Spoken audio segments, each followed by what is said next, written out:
General Hospital spoilers keep hinting that Lucas might be the one who completely wrecked the upcoming press conference. And honestly, I kinda hope he does.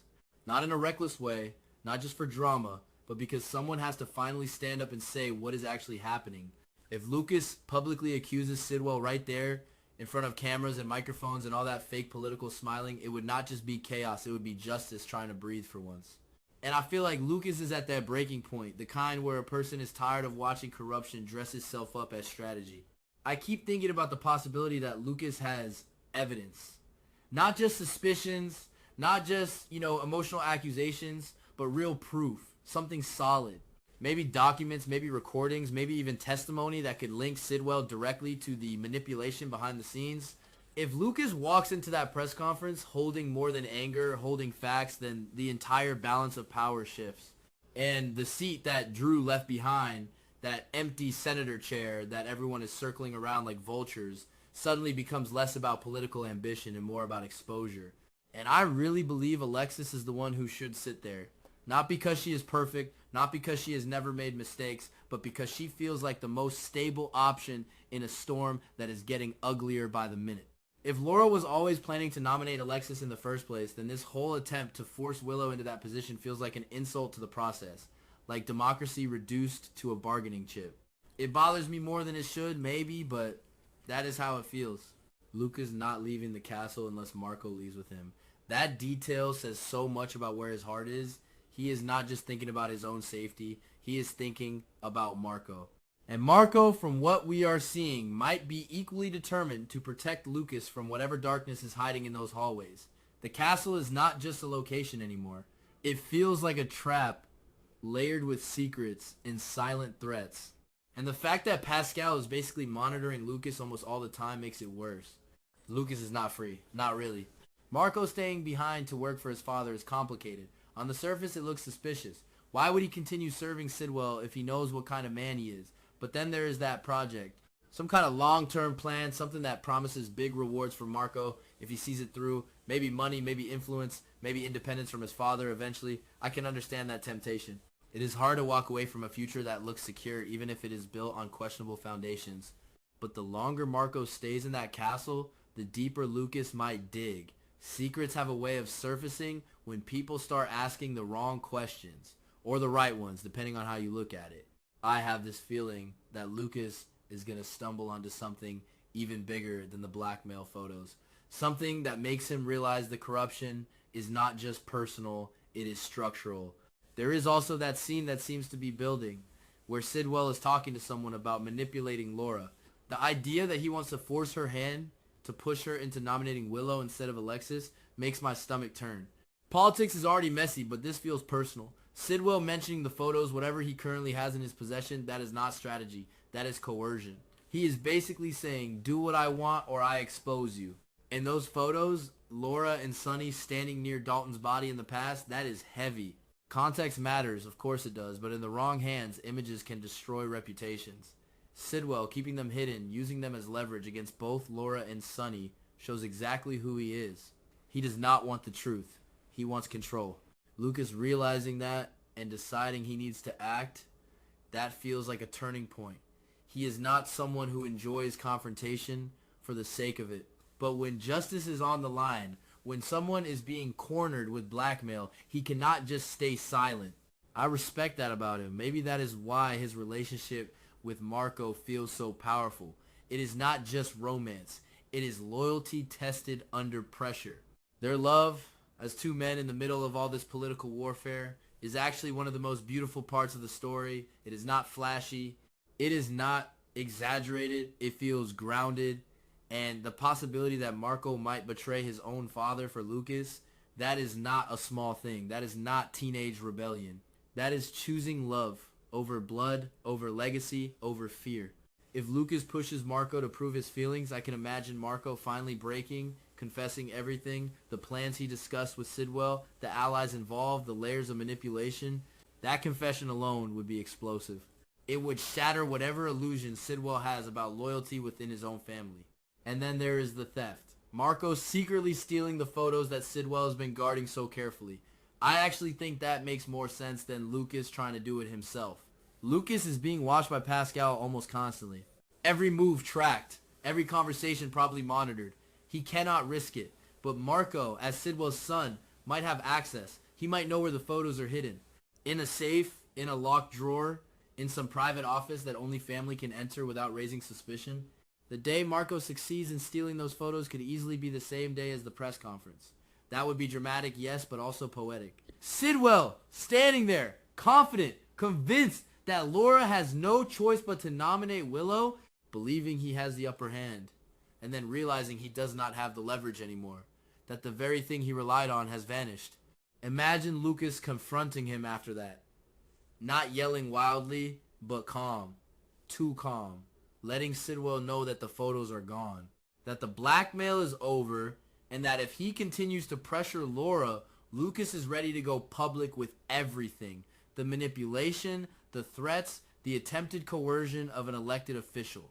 Lucas could even tell Laura privately first. Show her that the photos are no longer a weapon hanging over her head. Encourage her to stick with her original decision.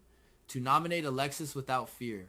That moment, Laura realizing she does not have to bow to Sidwell anymore would be powerful. Not just politically, but emotionally. Once everything is verified, once Laura is certain that Sidwell no longer has that leverage, she would be free to move forward. And if she chooses Alexis as she intended, ignoring Willow completely, that would be the cleanest way to defeat Sidwell. Not through scandal, not through chaos, but through quiet refusal to be controlled. Sidwell's reaction would probably be priceless. Shocked, angry, maybe even betrayed when he discovers that Marco was the one who helped Lucas steal and destroy the photos. The ultimate irony. His own son dismantling his scheme from the inside. That is the kind of twist that hurts more than any public accusation. And I do think his plan will fail. The press conference, instead of becoming a stage for his influence, might turn into a platform that boosts Alexis instead. The spotlight shifts. The narrative changes. What was supposed to be about securing power for Willow becomes about integrity, about choosing the right candidate, about refusing to give in to manipulation. Alexis moving closer to that Senate seat feels like a natural outcome if all this unfolds, not because everything is neat and clean, but because sometimes the mess reveals who actually deserves the responsibility. She would not just be filling Drew's empty chair. She would be stepping into a role that was almost corrupted before she even sat down. In the end, what strikes me most is not the political maneuvering, it is the personal cost. Lucas risking his safety while being monitored. Marco risking his relationship with his father. Laura facing blackmail. These are not abstract moves on a chessboard.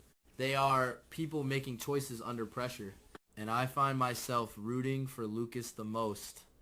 Maybe because he is not the most powerful person in the room. He does not have money like Sidwell. He does not have an official title. What he has is conviction. And sometimes that is enough to change the direction of everything, even if the path there is messy, uneven, and full of consequences no one can fully predict. And I keep thinking about that exact moment, the press conference already buzzing. Reporters whispering, cameras adjusting focus, everyone expecting Laura to say the predictable thing, to say Willow's name, to smile that careful political smile. But something feels off underneath, like the ground is not as stable as Sidwell believes. Because here is the thing, Sidwell thinks control means ownership. He thinks if he holds those photos, if he holds fear in his pocket, then he owns the outcome. But he forgets something very basic. People break out of cages when they realize the door is open. And if Marco already stole the photos, if Lucas already made sure they are destroyed or at least secured somewhere Sidwell cannot reach, then the door is open and Sidwell does not even know it yet. I imagine Marco that morning looking pale but determined. Maybe he barely slept. Maybe he kept replaying the moment he opened that safe, his hands shaking, knowing that if he got caught, it would not just be a lecture from his father. It would be exile, or worse. Sidwell does not strike me as the forgiving type, and yet Marco did it anyway. That matters.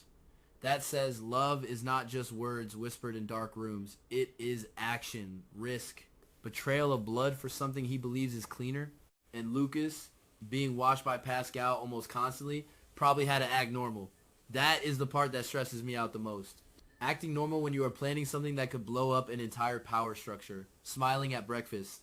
Nodding during conversations. Pretending you are not counting down the hours until everything changes. That kind of pressure can break a person. I think Lucas feels it in his chest, heavy, like he cannot breathe fully. If Sidwell continues pushing Laura even minutes before the conference, reminding her of what he supposedly has, hinting at scandal, I can almost see Lucas stepping forward, not dramatically at first, just enough to make eye contact, enough to signal that the leverage is gone, that whatever Sidwell is threatening does not exist anymore. And the shift in Sidwell's expression, that would be subtle but devastating.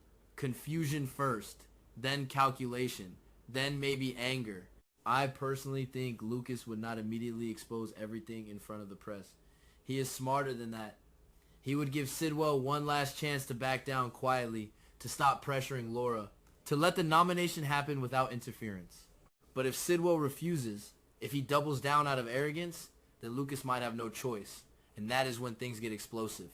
Imagine Lucas telling the media that there was an attempt to blackmail the mayor into nominating a specific candidate. That alone would be scandal enough. He would not even need to show the photos.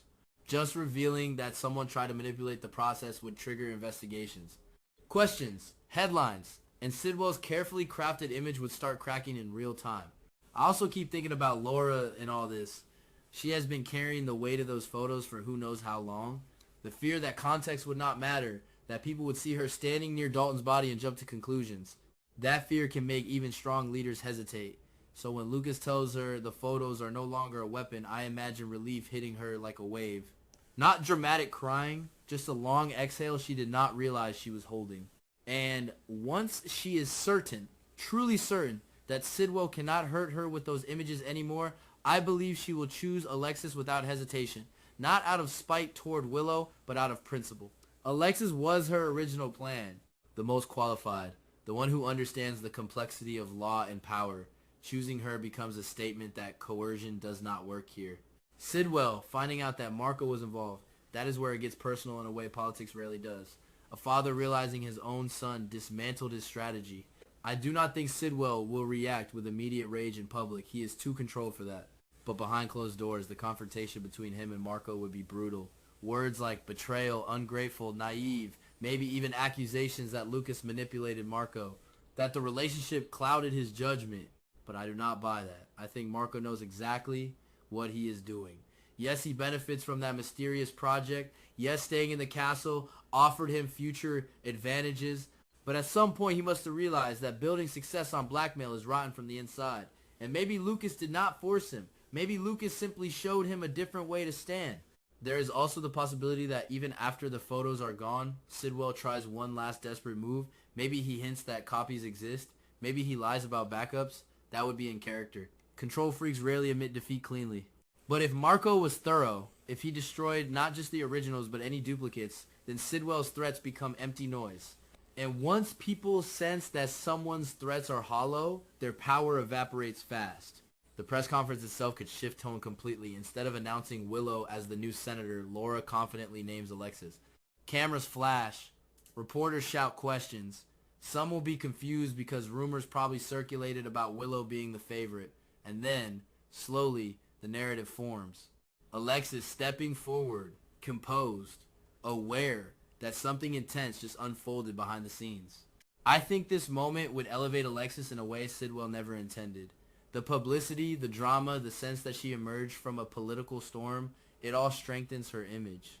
Not as a pawn, but as a leader who was almost sidelined by manipulation and still prevailed.